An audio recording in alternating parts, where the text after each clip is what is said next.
Method 1 LCR પરિપથ, inductor, capacitor અને અવરોધ જોડીને બનતો પરિપથ.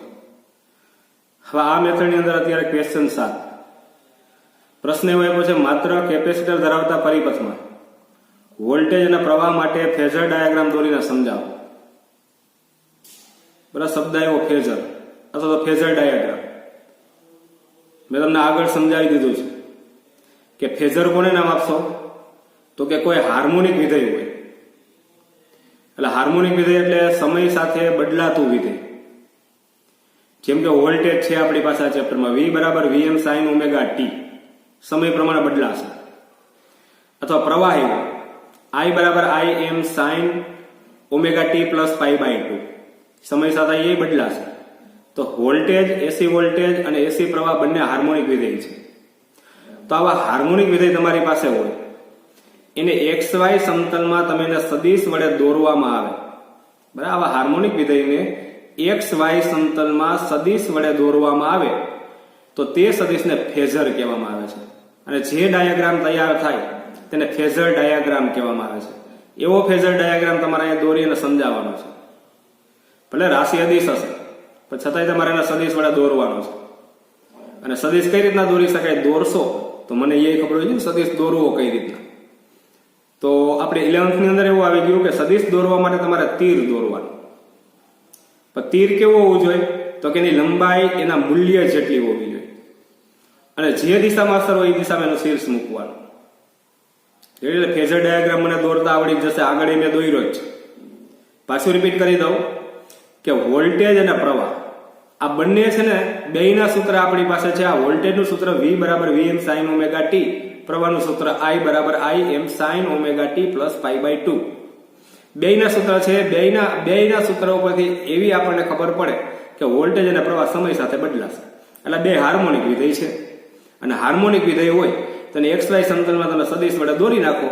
એટલે જે સદિશ દોરો ને ફેઝર નામ આપવાનું, અને જે ડાયાગ્રામ તૈયાર થાય એને ફેઝર ડાયાગ્રામ કહેવામાં આવે છે. તો આ ફેઝર ડાયાગ્રામ તો હું દોરી શકીશ. મારી આગળ વોલ્ટેજનું સૂત્ર છે V બરાબર Vm sin ઓમેગા t. બરાબર, આનો ફેઝર તમારે દોરવાનો છે.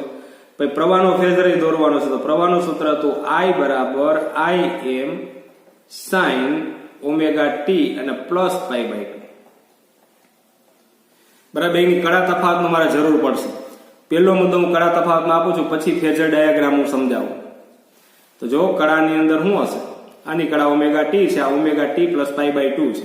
એટલે પ્રવાહ છે વોલ્ટેજ કરતા કડામાં પાઈ બાય 2 જેટલો આગળ હોય, અથવા પ્રવાહ કરતા વોલ્ટેજ કડામાં પાઈ બાય 2 જેટલો પાછળ હોય. બરાબર, કડા તફાવતનો ઉલ્લેખ કરવો જ જોશે. કારણ કે ફેઝર ડાયાગ્રામ તમે દોરશો તો એકનો ફેઝર દોરીશો, બીજાનો ફેઝર પછી કઈ બાજુ દોરવું એ તમને ખબર હોવી જોઈએ. એટલે કડા તફાવતનો ઉલ્લેખ પહેલા કરું છું, પછી બેયનો ફેઝર ડાયાગ્રામ તૈયાર કરું છું, અને પછી ટૂંકમાં ગ્રાફ સમજાવીશ. તો પેલા કડા તફાવતનો ઉલ્લેખ કરો. તો આવું લખી શકું કે માત્ર કેપેસિટર ધરાવતો પરિપથ હોય,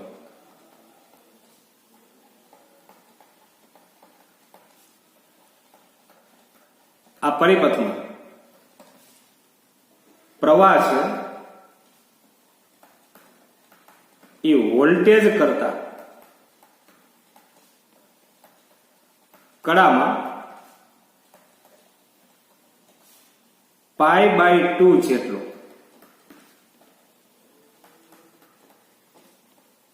આગળ હોય છે. એટલે પેલો મુદ્દો.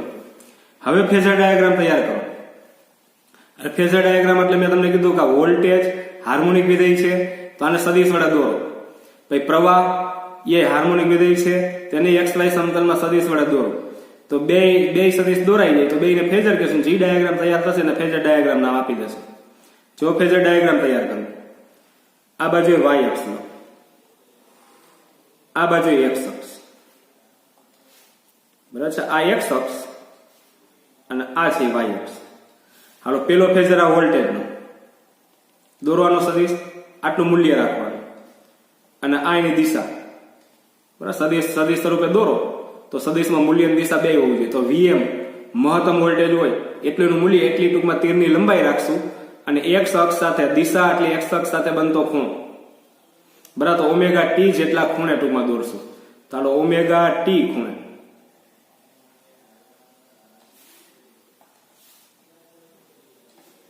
રેડિયાનું મૂલ્ય વીએમ જેટલું અને એક્સ અક્ષ સાથે ઓમેગા ટી માપના ખૂણે.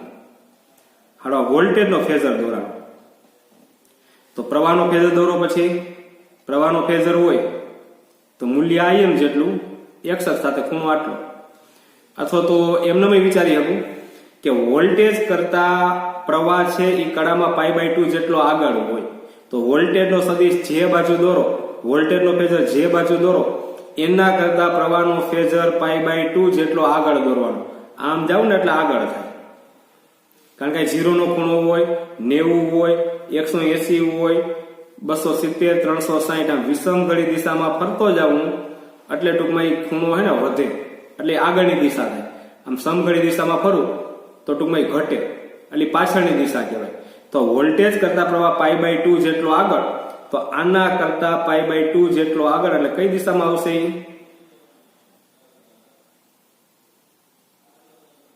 તો કે આ બાજુ. પ્રવાહનું મૂલ્ય વોલ્ટેજ કરતા નાનું હોય એટલે તીર હું નાનું કરું છું. રેડિયા પ્રવાહનો ફેઝર અને π/2 જેટલો આગળ. હાલો ફેઝર ડાયાગ્રામ આખો કમ્પ્લીટ. પછી જો એમાં આ બેયના વાય ઘટક લખ્યા. હાલો સદિશ જ છે તો બે ઘટક હોય, એક એક્સ ઘટક હોય અને એક વાય ઘટક હોય. તો પેલા વોલ્ટેજનો વાય ઘટક લખવાય. આ સદિશ જ છે. અહીંયા એક્સ અક્ષ ઉપર લંબ તો આ એક્સ ઘટક મળે, જેની અહીંયા ખૂણો હોય ઘટક કોસ વાળો આવે. એટલે આ મૂલ્ય વીએમ જેટલું છે. તો એક્સ ઘટક જોતો ને તો વીએમ કોસ ઓમેગા ટી, તો વાય ઘટક વીએમ સાઇન ઓમેગા ટી. બરાબર, વીએમ સાઇન ઓમેગા ટી. આ ટેક્સ્ટ બુકમાં દર્શાવેલા છે, ઘટકોટ હું દર્શાવું છું. એક્સ ઘટક દર્શાવતો દર્શાવી વીએમ કોસ ઓમેગા ટી. સદિશ હોય તો બે ઘટક હોય, એક્સ ઘટક અને વાય ઘટક. જે અક્ષ સાથે ખૂણો બને એ ઘટક કોસ વાળો લેવાનો અને સિવાયનો ઘટક જે વધે એ સાઇન વાળો લેવાનો. હજી આનાય ઘટક લઈ લો, વાય ઘટક. જો કેટલો ખૂણો થશે એક્સ અક્ષ સાથે? તો કે ઓમેગા ટી પ્લસ π/2. બરાબર, એક્સ ઘટક જ સોરી વાય ઘટક જ લખું છું. આમાં એક્સ ઘટક મળે. આ ખૂણો કોની રહે છે? એક્સ અક્ષ સાથે. તો એનો એક્સ ઘટક છે એ આવશે કોસ વાળો અને વાય ઘટક આવશે સાઇન વાળો. અને મૂલ્ય આઈએમ જેટલું હોય. બરાબર, આટલું મૂલ્ય. તો આ ઘટક લખવો હોય તો કે આઈએમ, વાય ઘટક છે સાઇન વાળો અને ખૂણો કેટલો? તો કે ઓમેગા ટી અને પ્લસ π/2. બરાબર.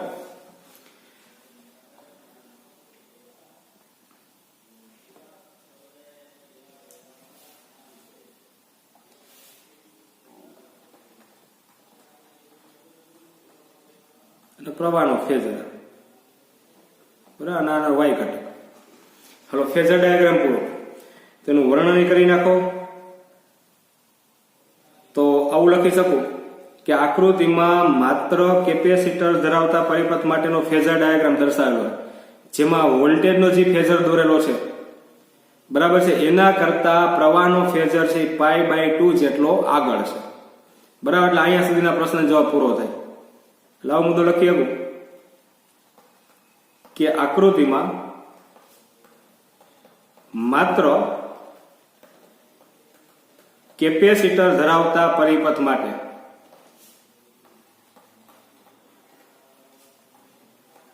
ફેઝર ડાયાગ્રામ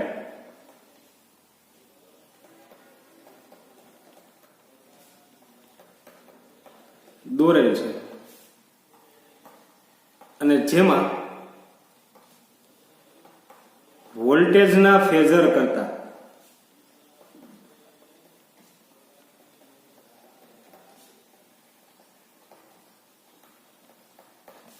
પ્રવાહનો ફેઝર π/2 જેટલો આગળ છે. Hello, ready? એટલે માત્ર કેપેસિટર ધરાવતા પરિપથમાં વોલ્ટેજ અને પ્રવાહ માટે ફેઝર ડાયાગ્રામ દોરીને સમજાવો તો આટલી વસ્તુ તમારે આપવી હશે. આ ફેઝર ડાયાગ્રામનું વર્ણન થયું એની પહેલા કડા તફાવતનો ઉલ્લેખ થયો. બરાબર, કડા તફાવતની જરૂર પડશે. હવે જો વી વિરુદ્ધ ઓમેગા ટી અને આઈ વિરુદ્ધ ઓમેગા ટી ના ગ્રાફ દોરી અને ગ્રાફ તમારે સમજાવવાના છે. તો જો એ સમજાવી દે.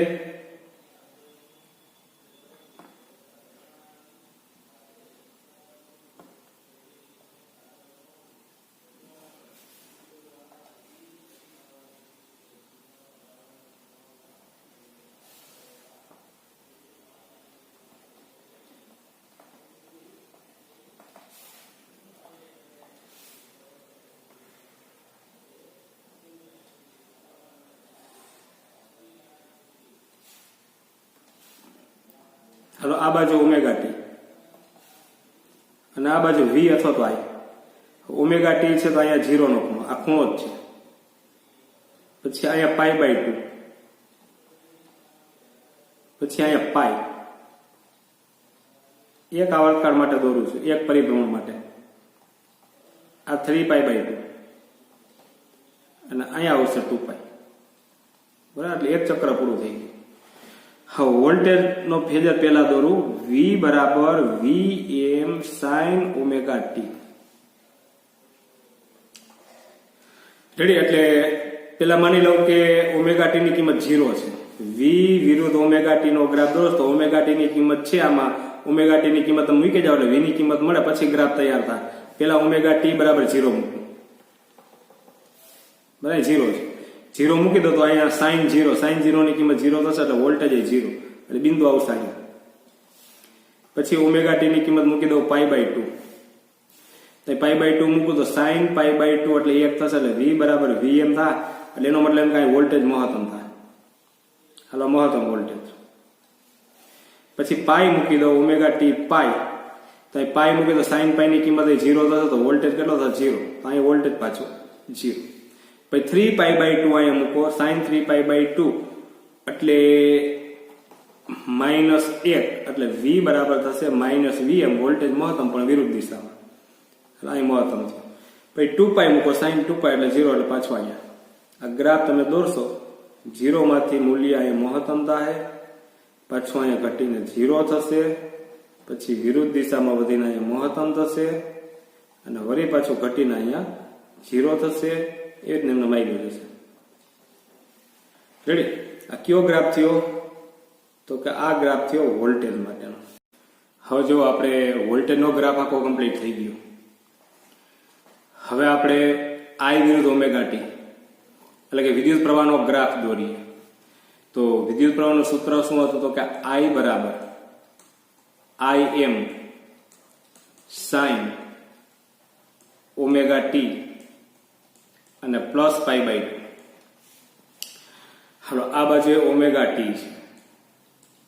હાલો ઓમેગા ટી ની કિંમત 0 હોય આમાં. બરાબર, ઓમેગા ટી ની કિંમત 0 હોય તો પ્રવાહ કેટલો મળશે? આ 0 મૂકી દો એટલે sin પાઈ બાય 2 થી. બરાબર, 0 મૂકી દો sin પાઈ બાય 2 એટલે 1. તો I બરાબર Im એટલે એનો મતલબ એમ કે પ્રવાહ મહત્તમ હોય. બરાબર, ઓમેગા ટી ની કિંમત 0 હોય તો પ્રવાહ મહત્તમ હોય. આ મહત્તમ પ્રવાહ. પણ વોલ્ટેજમાં જેટલું મહત્તમ છે ને એના કરતા પ્રવાહનું મહત્તમ ઓછું રાખજો, કારણ કે સૂત્ર આવું છે Im બરાબર Vm છેદમાં R. બરાબર, આનું જે મૂલ્ય છે છેદમાં એક કિંમત આવે છે એટલે આ Im ની કિંમત Vm કરતા હંમેશા નાની હોય. વોલ્ટેજનું મહત્તમ મૂલ્ય હોય એના કરતા પ્રવાહનું મહત્તમ મૂલ્ય હંમેશા ઓછું હોય છે. બરાબર, એટલે વોલ્ટેજનો ગ્રાફ જેટલો ઊંચો તમે દર્શાવો એના કરતા પ્રવાહનો ગ્રાફ નીચો રાખવાનો છે. વોલ્ટેજનું મહત્તમ મૂલ્ય એના કરતા નીચું પ્રવાહનું મહત્તમ મૂલ્ય હોવું જોઈએ. હાલો પછી કયો આવશે? ઓમેગા ટી ની કિંમત પાઈ બાય 2. હાલો ઓમેગા ટી ની કિંમત પાઈ બાય 2 મૂકી દો. તો એ પાઈ બાય 2 મૂકી દો તો pi by 2 plus pi by 2 એટલે 2 પાઈ બાય 2 એટલે વધ્યું પાઈ. sin પાઈ ની કિંમત થાય 0 એટલે એનો મતલબ એમ કે પ્રવાહ 0. તો બિંદુ ક્યાં આવશે? અહીંયા. હાલો પછી ઓમેગા ટી ની કિંમત મૂકી દો એમાં પાઈ. અહીં પાઈ મૂકી દો તો pi plus pi by 2 3 pi by 2 થયું. sin 3 પાઈ બાય 2 ની કિંમત હોય -1 એટલે એનો મતલબ કે I બરાબર -Im થયું. વિરુદ્ધ દિશામાં મહત્તમ. બરાબર, વિરુદ્ધ દિશામાં મહત્તમ. પછી 3 પાઈ બાય 2 3 પાઈ બાય 2 અહીંયા મૂકી દઉં તો 3 pi by 2 plus pi by 2 એટલે 4π/2 એટલે 2π. તો sin 2π આવશે તો sin 2π ની કિંમત થાય 0. એકમ વર્તુળ મેં કરાવેલું છે ત્યાંથી જોઈ લેજો. તો એ પ્રવાહ થાય 0. પછી 2π મૂકો અહીંયા, તો 2π પ્લસ π/2 એટલે 5π/2 અને 5π/2 એટલે એકમ વર્તુળની અંદર અહીંયા 1π/2 2 3 4 અને 5 અહીંયા આવશે. અહીંયા 0 1 બિંદુ હોય, પેલું હોય cos અને બીજું હોય sin. તો sin ની કિંમત થાય 1, બરાબર. ઓમેગા t ની કિંમત 2π હોય તો ને ટૂંકમાં અહીંયા કિંમત આ 5π/2 sin 5π/2 ની કિંમત થશે 1 એટલે I બરાબર થશે Im. આ સૂત્ર ઉપરથી તો એ બિંદુ આવશે અહીં મહત્તમ. પાછું હવે ગ્રાફ દોરશો ને, મહત્તમ માંથી ઘટી અને 0 થાય પેલા, પછી 0 માંથી વિરુદ્ધ દિશામાં વધી મહત્તમ થાય, વળી ઘટી અને 0 થાય, વળી વિરુદ્ધ દિશામાં વધી અને મહત્તમ થાય, બરાબર. વળી પાછું ઘટી અને 0 થાય. ગ્રાફ એમનો માયલો જશે. આ એક ચક્ર માટે મેં ગ્રાફ દોર્યો. તો હવે જોઈ લ્યો આના ઉપરથી, આ ગ્રાફ દોર્યા તમે અને પછી ગ્રાફ સમજાવવાના છે. હવે ગ્રાફની સમજૂતી તમારે આપીએ તો ગ્રાફમાં જો શું નવીનતાઓ જોવા મળે છે. જોવાય અહીંયા પ્રવાહ મહત્તમ થયો, અહીંયા વોલ્ટેજ મહત્તમ થયો. તો વોલ્ટેજ કરતા પ્રવાહ પેલા મહત્તમ થયો છો, એટલે એનો મતલબ કે વોલ્ટેજ કરતા પ્રવાહ આગળ છે. કેટલો? તો કે π/2, અને π/2 એટલે T/4 સમય થયો, બરાબર. આખો સમય એક પરિભ્રમણ પૂરું કરું ને તો ટૂંકમાં T સમય હોય, પણ 0 થી π/2 નો ખૂણો હોય તો T/4 સમય હોય, બરાબર. સમય કેટલો લાગ્યો બે વચ્ચે? પ્રવાહ મહત્તમ થયો એના પછી π/2 જેટલો ખૂણો અથવા તો T/4 સમય જાય પછી વોલ્ટેજ મહત્તમ થાય. એટલે વોલ્ટેજ કરતા પ્રવાહ છે ને T/4 સમય વહેલો મહત્તમ થાય, એવું ગ્રાફ કહેવા માંગે છે. અને ગ્રાફમાં આપણે કહીએ ને કે પ્રવાહ છે વોલ્ટેજ કરતા કડામાં π/2 જેટલો આગળ હોય. તો જોઈ લો આગળ છે. આ વોલ્ટેજનો ગ્રાફ છે ને એના કરતા પ્રવાહનો ગ્રાફ છે ને આગળ જ છે. અને જોઈ લો π/2 જેટલો આગળ છે. અહીંયા જોઈ લો π/2 જેટલો આગળ છે પ્રવાહનો ગ્રાફ, બરાબર. એટલે આવું જોવા મળે છે. અને ઓમેગા બરાબર થીટાના છેદમાં ટી, કોણીય વેગ બરાબર કોણીય સ્થાનાંતર છેદમાં સમયગાળો, એના ઉપરથી સૂત્ર થશે થીટાના છેદમાં ઓમેગા. સમય તો મારી T/4 છે અને T/4 સમય હોય તો ખૂણો π/2 નો હોય, બરાબર. આટલો સમય વહેલો ટૂંકમાં પ્રવાહ છે વોલ્ટેજ કરતા મહત્તમ થશે. તો આવો મુદ્દો લખી શકું. એટલે એક જ મુદ્દો આપવાનો છે કે ગ્રાફ પરથી કહી શકાય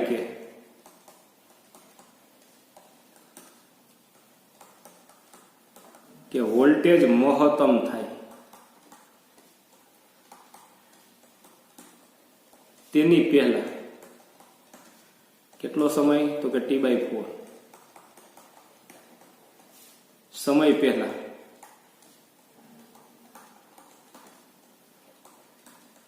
પ્રવાહ મહત્તમ થાય. આવું ગ્રાફ ઉપરથી જાણવા મળશે. એટલે તમારે ગ્રાફ દોરી અને આ એક મુદ્દો તમારે લખવાનો છે, બરાબર છે, કે વોલ્ટેજ મહત્તમ થાય એની પહેલા π/2 જેટલા ખૂણો આગળ અથવા તો T/4 જેટલો સમય આગળ. એટલે વોલ્ટેજ કરતા પ્રવાહ T/4 સમય પહેલા ટૂંકમાં મહત્તમ થઈ જશે, અથવા તો પ્રવાહ મહત્તમ થઈને એના પછી T/4 સમય પછી વોલ્ટેજ મહત્તમ થશે, બરાબર. આવું ગ્રાફમાં દર્શાવે છે.